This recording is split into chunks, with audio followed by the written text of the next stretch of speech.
Assalamualaikum warahmatullahi wabarakatuh. Bismillahirrahmanirrahim. Alhamdulillahirabbil alamin. Allahumma shalli ala sayyidina Muhammadin wa ala alihi wasallam. Rabbi shrah li sadri wa yassir li amri wahlul 'uqdatam min lisani yafqahu qawli. Amma ba'd. Puji dan syukur kita panjatkan kehadirat Ilahi Rabbi Allah Subhanahu wa taala yang alhamdulillah wa syukurlah masih memanjangkan usia kita sampai malam ini. Sebetulnya usia kita bukan panjang, tapi makin pendek, makin sedikit. Semakin tua bukan semakin menjadi-jadi, tapi semakin tua semakin harus dimati. Makanya kalau kita merasa sudah agak berumur, ya lebih baik ya kita lebih tingkatkan lagi perbendaharaan atau investasi amal kita. Semakin banyak ngaji, semakin banyak sholat, semakin banyak ibadah. Jadi ada istilah seorang pemuda yang rajin ibadah itu jauh lebih baik daripada seorang orang tua yang rajin ibadah. Kalau orang tua rajin ibadah wajar, apalagi yang mau diharapkan kecuali untuk mengumpulkan amal ibadah. Dan kalau pemuda masa-masanya lagi kuat, masa-masanya lagi ceria, tapi diisi dengan hal-hal yang positif seperti ibadah, itu luar biasa. Oleh karena itu hadirin kaum muslimin rahimahullah, mudah-mudahan segala bentuk aktivitas kita, termasuk kita majelis ini, mudah-mudahan bisa menambah investasi amal kita di akhirat. Amin ya Allah. Salawat dan salam semoga limpahkan kepada junjungan kita Habibana wa Rasulana Sayyidina Muhammad Rasulullah SAW. Allahumma sholli ala Sayyidina Muhammad wa ala Sayyidina Muhammad. Hadirin kaum muslimin rahimakumullah, marilah kita lanjutkan kajian tafsir kita. Kita flashback lagi, kita review lagi karena surah Al-Fatihah hanya 7 ayat. Jadi tak masalah ayat di flashback atau di review. Jadi kalau surat Al-Baqarah, maka bayang kita sampai ke ayat 200-an harus di review lagi dari awal, memakan waktunya banget. Baik, kita mulai. Bismillahirrahmanirrahim. Banyak kaum sahabat, ismunya adalah sesuatu yang ketika kita melakukan sebuah aktivitas, maka kita sepantasnya menyebutkan nama Allah. Kalau kita segala bentuk aktivitas diawali dengan nama Allah, maka insya Allah kita dapat Ar-Rahman, nikmat luar biasa di dunia, dan Ar-Rahim, nanti nikmat luar biasa di akhirat. Kalau kita sudah diberikan rezeki Ar-Rahman dan nanti di akhirat Ar-Rahim, maka sepatutnya lah kita berterima kasih karena sudah diberikan oleh Allah nikmat di dunia ini. Maka bentuk terima kasih kita adalah dengan ucapan Alhamdulillah. Kenapa kita harus berterima kasih kepada Allah? Karena Allah Rabbil Alamin, Allah yang mengurus alam ini, Allah yang mengurus makhluk, Allah yang mengurus kita, dan Allah yang mengurus individu-individu kita semua. Kita tidur dengan nyenyaknya, kita makan dengan nikmatnya, kita minum dengan kesegarannya, itu semata-mata kenikmatan dari Allah Subhanahu wa taala. Karena Allah Rabbul Alamin. Kalau kita bersyukur, maka sesuai dengan janji Allah surat Ibrahim ayat 7, insyaAllah azidannakum. Kalau bersyukur salah satunya dengan alhamdulillah, maka aku tambah nikmat. Apa nikmatnya? Ar-Rahman dan Ar-Rahim. Setelah kita mendapatkan nikmat yang luar biasa dari Allah, nikmat ketenangan, nikmat hidup, nikmat melihat dengan mata, nikmat mata dengan melihatnya, nikmat telinga dengan pendengarannya, maka kita harus tahu itu semua adalah milik Allah, maliki, titipan dari Allah Subhanahu wa taala. Semua yang kita miliki, harta benda, kekayaan, jabatan, anak, istri dan sebagainya, itu semata-mata titipan dari Allah Subhanahu wa taala. Dan karena titipan, yaumiddin, suatu hari nanti harus dipertanggungjawabkan. Bagaimana supaya kita bisa mempertanggungjawabkan kepada Allah dengan titipan yang Allah titip kepada kita? Maka niatkan semua yang kita miliki hari ini, baik itu rumah, baik itu tanah, baik itu kekayaan, jabatan, dan semuanya yang Allah anugerahkan kepada kita, maka niatkanlah semua itu dalam rangka modal untuk ibadah kepada Allah Subhanahu wa taala. Dijadikan niat untuk ibadah, bukan niat semata-mata karena keduniaan saja. Kenapa harus niat karena ibadah? Karena tugas utama manusia dalam surat Ad-Dariyat ayat 56, "Wa ma khalaqtul jinna wal insa illa liya'budun." Tidak semata-mata kami menciptakan jin dan manusia kecuali untuk ibadah. Jadi tujuannya ibadah. Jadi kalau ada manusia yang tak mau ibadah, berarti bukan manusia. Itu masalahnya. Karena sengaja Allah menciptakan manusia untuk ibadah. Tak mau ibadah, berarti bukan manusia. Sudah melenceng dari tujuan yang semestinya. Nah, setelah niat kita untuk ibadah, maka statement kita, iyyaka na'budu, hanya kepada Allah lah kita beribadah. Kalimat normalnya na'budu iyyaka. Di mana-mana coba cek dalam bahasa apapun, itu subjek, predikat, objek. Ya. Misalnya saya makan nasi, sayanya subjek, makannya predikat, nasinya objek. Tapi itu terbalik. Iyyaka, objek dulu. Nah, dalam ilmu balaghah itu namanya al-ikhtisas. Mengutamakan subjek, mengutamakan objek, iyyaka, dan menepikan, melupakan yang lainnya. Maka dalam terjemahan kemenang, iyyaka, hanyalah kepada Engkau ya Allah. Hanya, tak ada yang lain. Ya. Kalau misalnya ketika azan berkumandang, hayya 'alas shalah, hayya 'alal falah, mau berangkat ke masjid, tiba-tiba ada tamu menyodorkan proyek jutaan, ratusan juta, akhirnya sholatnya tertinggal. Itu bukan iyyaka na'budu, tapi itu na'budu iyyaka. Karena ternyata tidak semata-mata hanya karena Allah. Atau misalnya istri kita ketika azan berkumandang lagi masak, udah terdengar azan hayya 'alas shalah, tetap aja masak, matilah. Itu bukan iyyaka na'budu, tapi na'budu iyyaka. Jadi silakan kita introspeksi selama ini kita iyyaka na'budu atau na'budu iyyaka. Ya. Dan memang itu hal yang sangat berat sekali. Karena kenapa? Karena kita hidup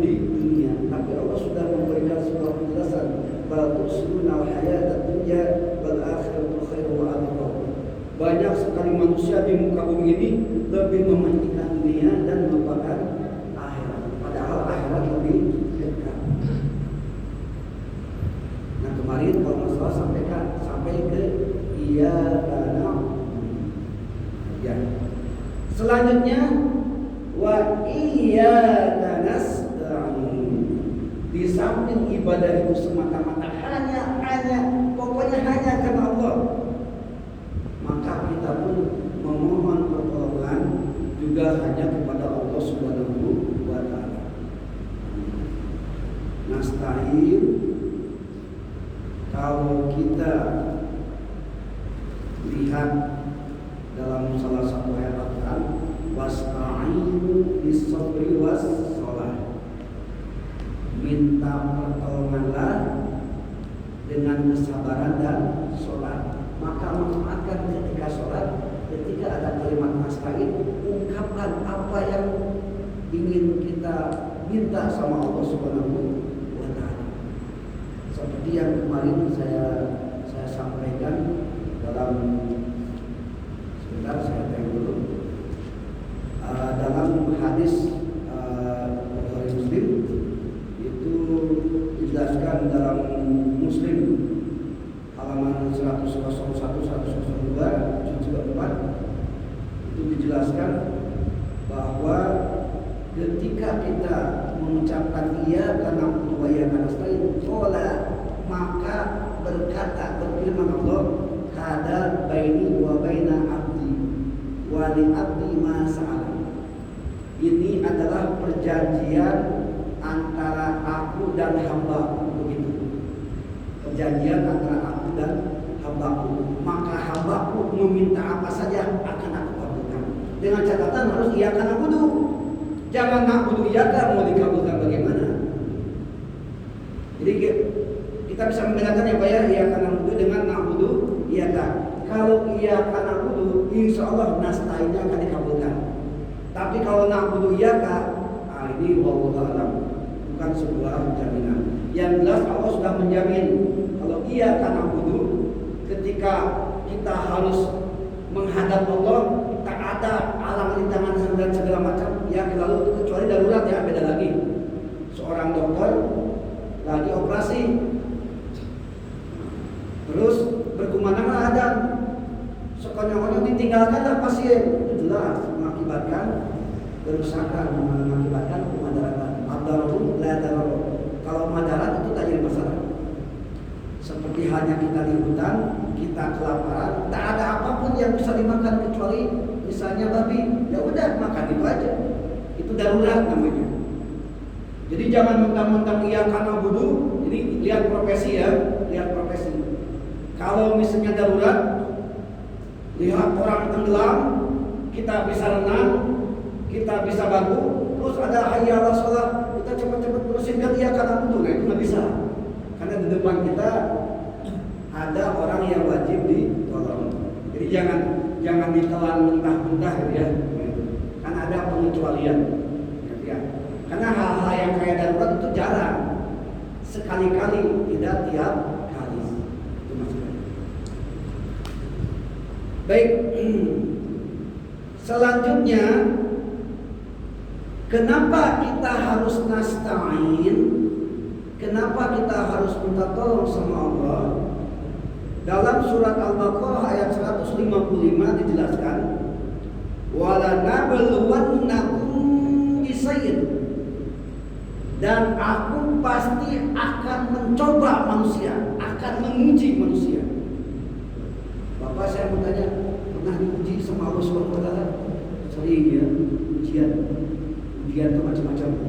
Ada ujian kenikmatan, ada ujian kesengsaraan, macam-macam lah. Yang jelas kita dipastikan oleh Allah memakai kalimat pasti. Makanya kalau Bapak mau bawa Al-Quran, bagusnya dengan terjemahannya supaya kita sinkron gitu ya. Wala nabluwannakum bisayyin, aku pasti akan menguji manusia.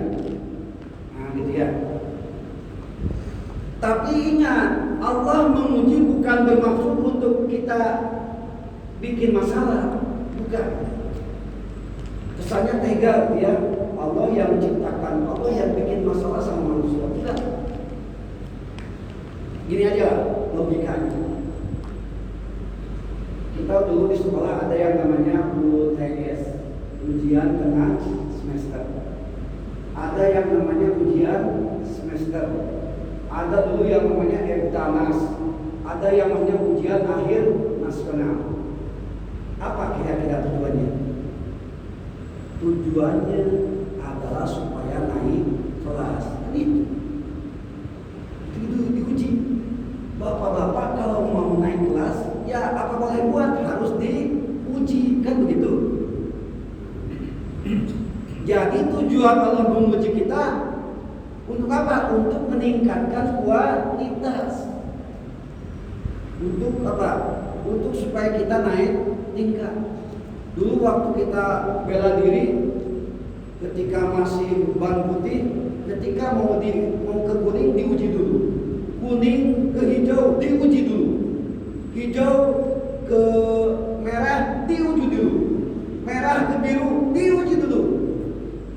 Makin tinggi, makin berat ujiannya. Jadi sekali lagi, jadikanlah ujian dari Allah itu sebagai bentuk supaya kita naik tingkat di hadapan Allah Subhanahu wa Ta'ala.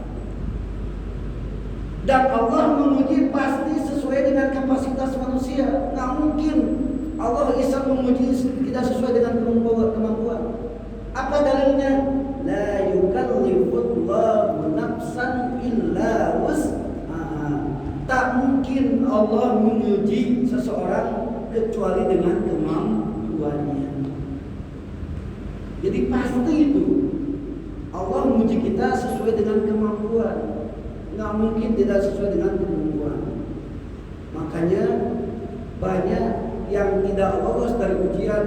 Ada yang sampai frustasi, ada yang putus asa, bahkan ada yang sampai bunuh diri.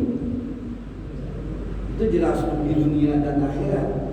Ya, padahal jelas-jelas la yukallifullahu nafsan illa wus'aha. Ya Allah, kenapa ujiannya? Kenapa tidak sesuai dengan kemampuan? Ya Allah, itu Allah sudah la yukallifullahu nafsan illa wus'aha. Ragu-ragu. Alif lam mim dzalikal kitabul la raiba. Jangan ragu-ragu. Salah satu bentuk pilar keimanan kita adalah mengimani kitab-kitab Allah, terutama kitab Al-Qur'an. Dan la yukallifullahu nafsan illa wus'aha itu adalah dari Al-Qur'an. Itu. Baik. Sekarang bagaimana supaya kita bisa melalui ujian? Salah satunya adalah kita dengan mempelajari kisah-kisah daripada para nabi dan para rasul yang terdahulu, yang diuji oleh Allah Subhanahu wa Ta'ala begitu beratnya. Nggak mungkin diuji sama kita, nggak mungkin. Kita bukan levelnya. Contoh, ada Nabi Ayub. Diujinya apa Pak? 3 ujiannya. Yang pertama, diuji dihilangkan harta bendanya. 1 hari hilang harta bendanya. Hari kedua dihilangkan anak-anaknya dan istrinya. Itu istri yang pertama. Nah, makanya apa? Istri pertama itu yang istri yang paling setia. Jangan coba-coba cari istri yang kedua, ketiga, atau yang keempat. Ya.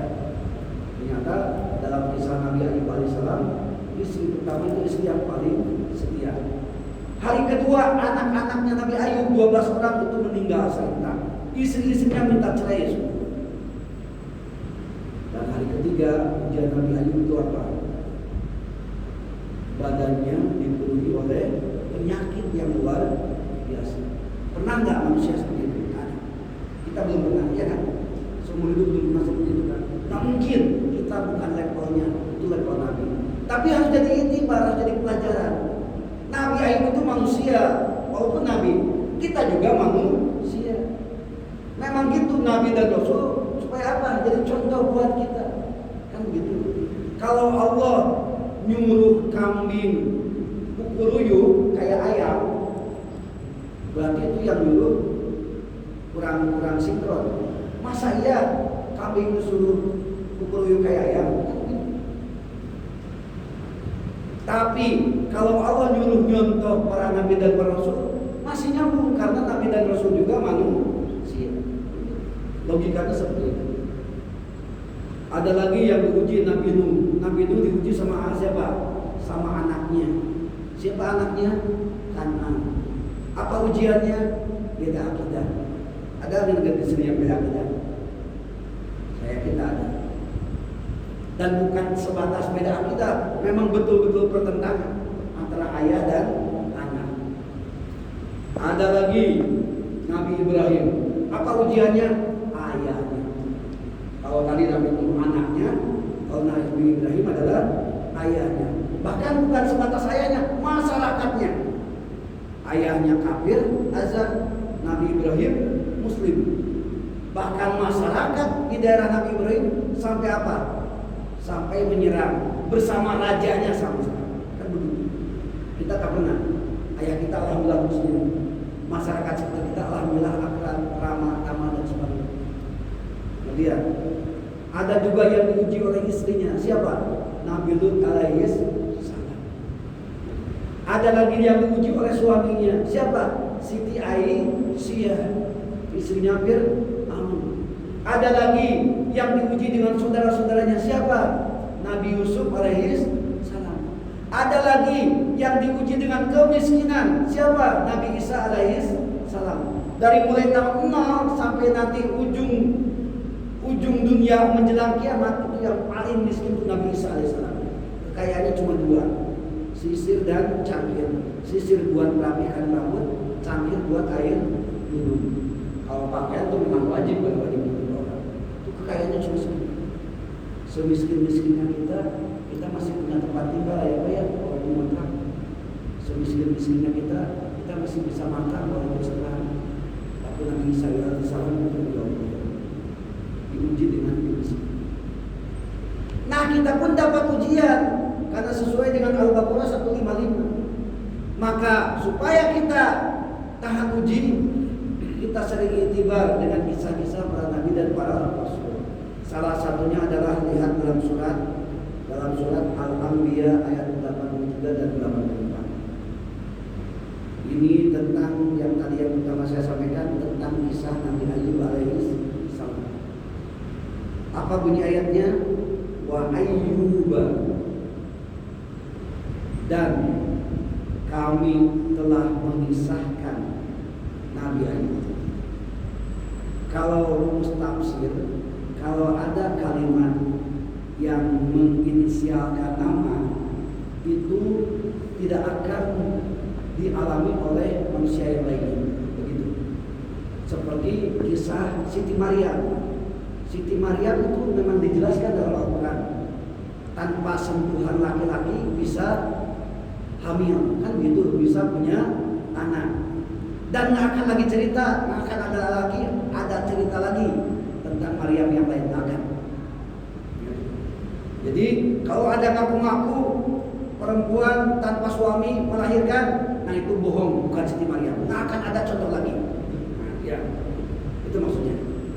Nah seperti itu juga wa Ayyuba idnada rabbuhu fi masaniyal dhul.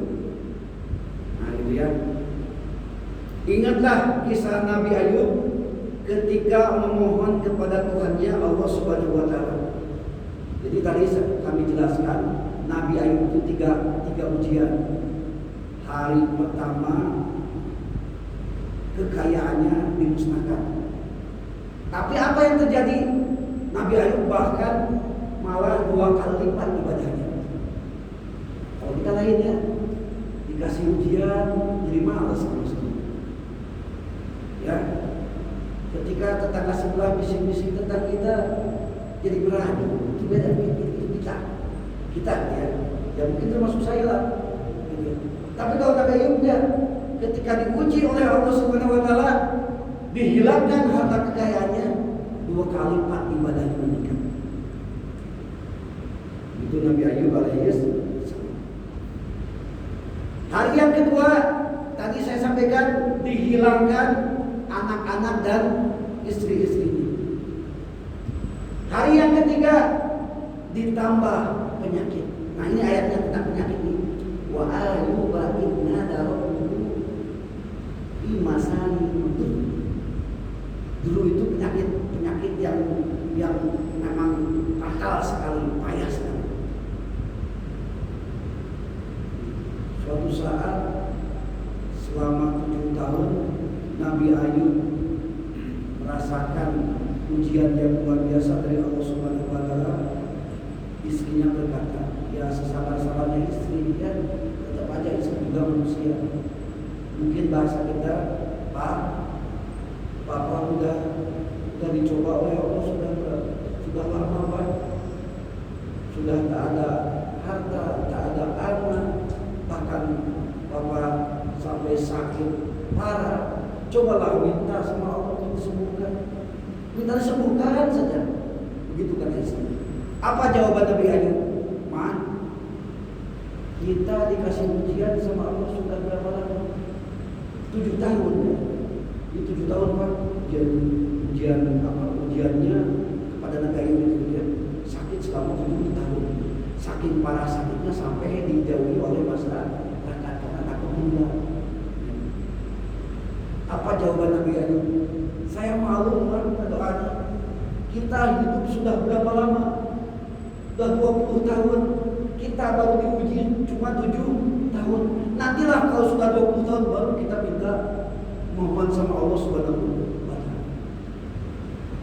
Tapi Pak, ketika Nabi Ayub penyakitnya sudah menjalar ke hati, ya, hati, apa bahasa medisnya itu, liver ya. Nah itu kan tempat zikir kepada Allah kan. Udah sampai ke hati, barulah merasa terganggu dengan ibadahnya. Nah ini dia akan mengerti. Kalau sudah merasakan ibadahnya terganggu, barulah minta doa kepada Allah Subhanahu wa taala. Ketika Ayub bermunajat kepada Allah Subhanahu wa taala tentang kepayahan penyakitnya. Nah, gitu ya. Intinya maksudnya adalah ketika Nabi Ayub berdoa, ya Allah, sakit ini sudah mempengaruhi kualitas ibadah saya ya Allah. Nah, gitu maksudnya. Kalau kita lain di rumah persediaan beras sudah menipis, galau, kacau kan gitu ya. Kalau kita kan ya dunia terus. Beda dengan Nabi Ayub. Kalau Nabi Ayub ketika ibadahnya merasa terganggu baru berdoa. Kalau kita lain, ketika terganggu masalah bahan pokok, baru berdoa. Pokoknya urusan dunia lah. Kita ya, nah gitu ya. Itu yang membedakan. Nah, karena Nabi Ayub itu meningkatkan kualitas ibadahnya, ia karena itu, maka permohonan Nabi Ayub alaihissalam, coba lihat di ayat 64-nya, fastajabna lahu fakasabna ma bihi, pakai fa. Jadi kalimat sambung itu ada 3 dalam bahasa Indonesia. Kalimat sambung itu dan. Kalau dalam bahasa Arab itu ada 3, ada fa, ada summa, ada waw. Kalimat sambung ya. Kalimat sambung yang sifatnya kontinuitas, yang terus, yang berkelanjutan.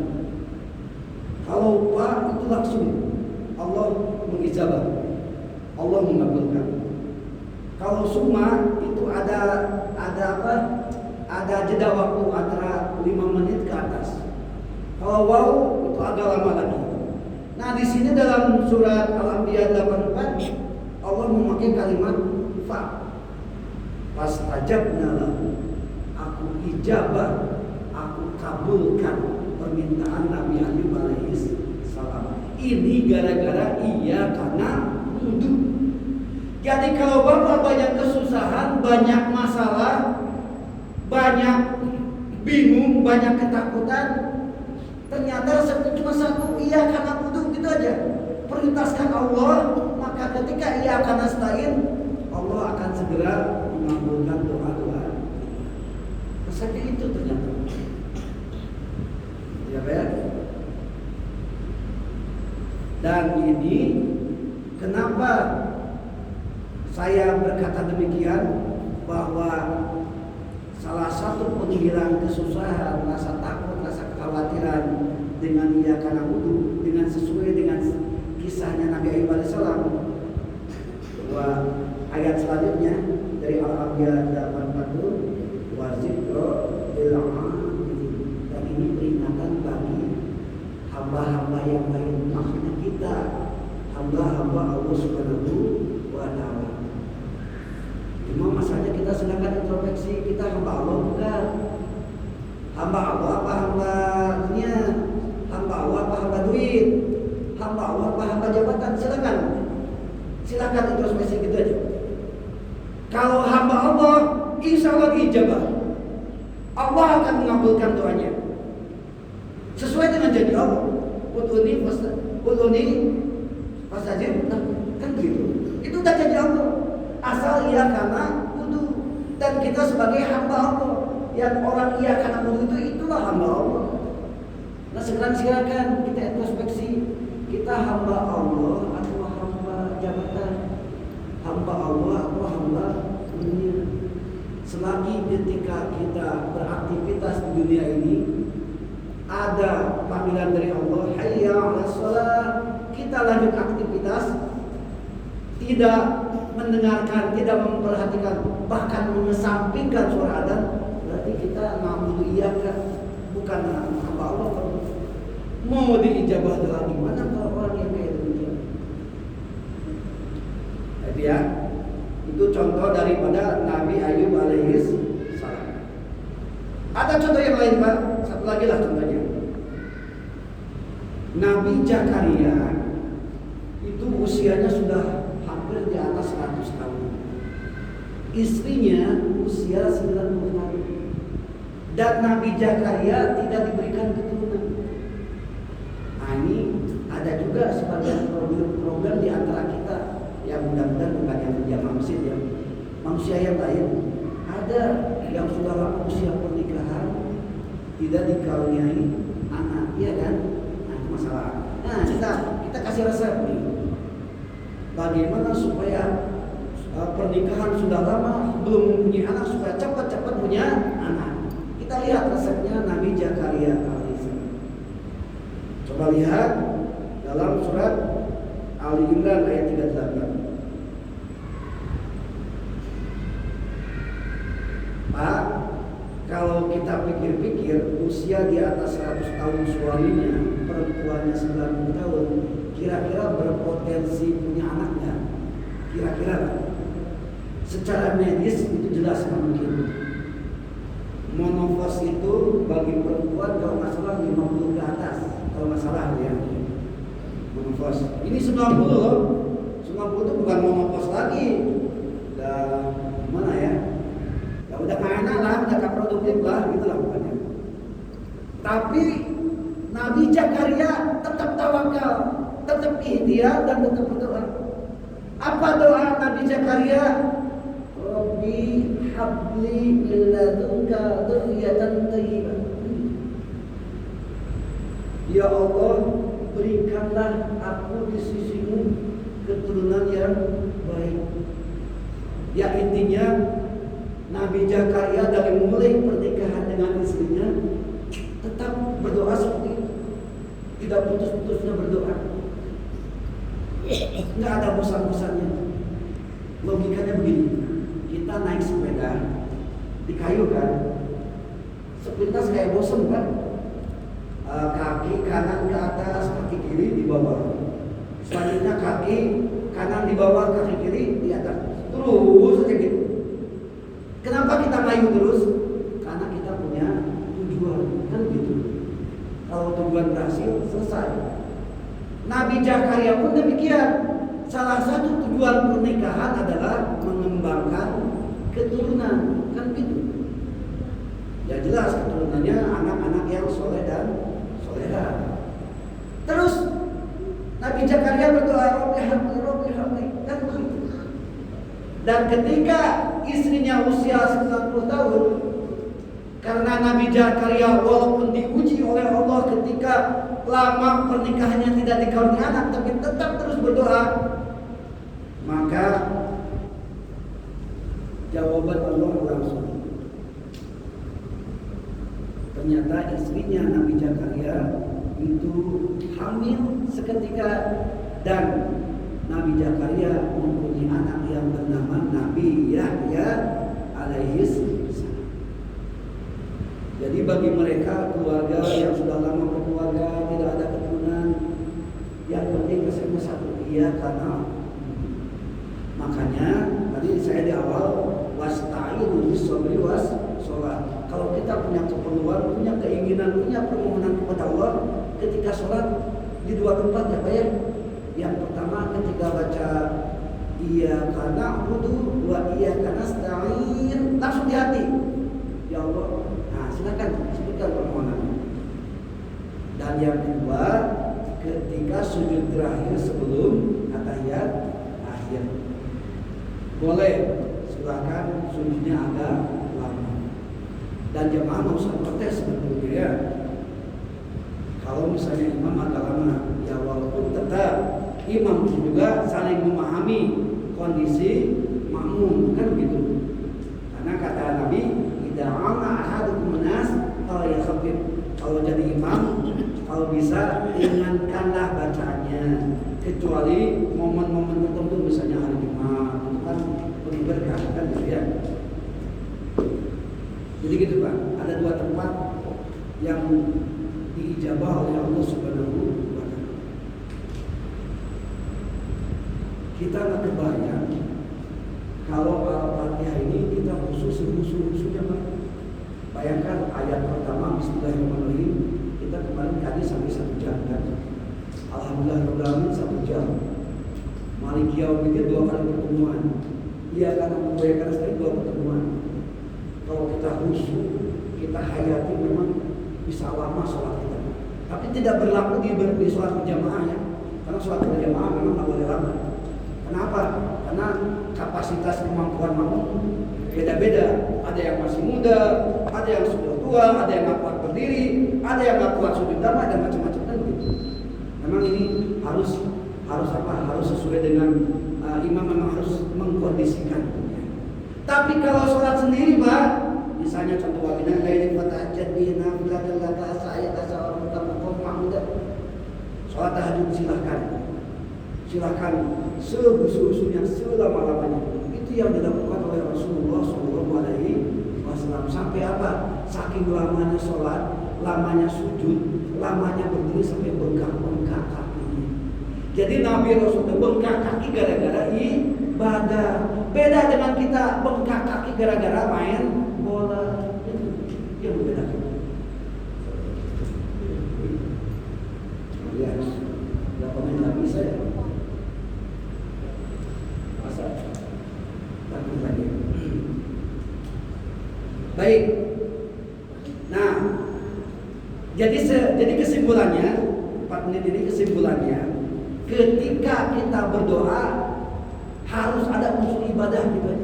Percis kayak tadi Nabi Ayub, ya Allah, waktu istrinya memohon, Bang, mintalah doa sembuhkan penyakitnya. Nabi Ayub nggak mau, karena ibadahnya belum terganggu kan gitu. Tapi ketika penyakitnya sudah mengganggu ibadah, nah baru Nabi Ayub berdoa kan gitu. Kita pun bisa demikian. Silahkan berdoa alasannya ibadah. Contoh ya, Pak Somar misalnya pingin uang 1 miliar misalnya. Pakai cara memohonnya dengan begini. Ya Allah, saya belum pernah berzakat 25 juta. Berilah saya harta kekayaan sehingga saya bisa zakat 25 juta ya Allah misalnya. Ini contoh ya, contoh iseng lah. Memang tak jadi masalah, silakan saja. Kalau zakat berapa persen Pak? 2,5%. Kalau 25 juta, 2,5% dari berapa miliar? 1 M. Nah, gitu maksudnya. Ya. Jadi sandarkan dengan ibadah, gitu maksudnya. Sandarkan dengan ibadah. Dan salah satu karakteristik ibadah adalah meningkatkan kualitas ketakwaan kepada Allah Subhanahu wa Ta'ala. Dan jaminan dari Allah dalam surat At-Talaq, wa may yattaqillah yaj'al lahu makhraja. Barang siapa yang meningkatkan ketakwaan kepada Allah, salah satunya dengan ibadah, maka Allah akan mencarikan solusi, jalan keluar dari semua permasalahan. Kan gitu janji Allah. Bahkan ditambah lagi, wa yarzuquhu min haitsu la yahtasib. Aku kasih rezeki, ya, dari mana saja yang tidak disangka-sangka. Rezeki itu bukan duit saja, bukan dunia saja, bisa saja ketenangan, kesehatan dan sebagainya. Jadi kata kunci supaya nasta'in kita, doa kita dijabah oleh Allah Subhanahu wa Ta'ala, yang pertama kita iya karena jangan namun iya ya. Yang kedua, landasilah doa kita karena alasan ibadah.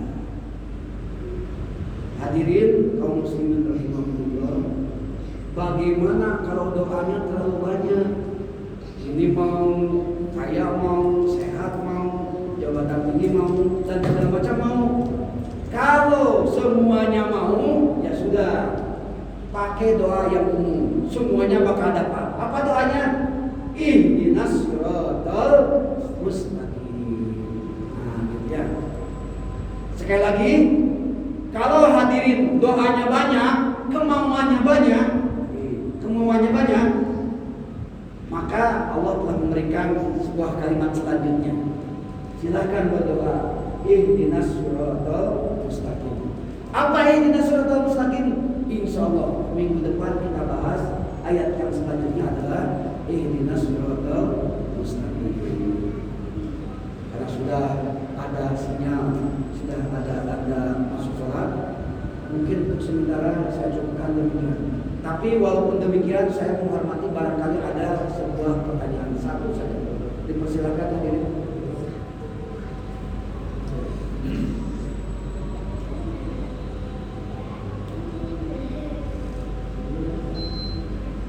Cukup ya, memang cukup. Baik, alhamdulillah, alhamdulillah.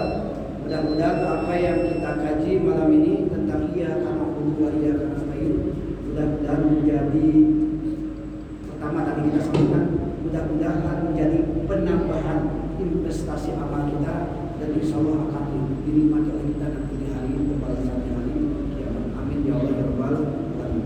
Sekian dan demikian, mudah-mudahan ada guna dan bermanfaatnya. Wallahul muwaffiq ila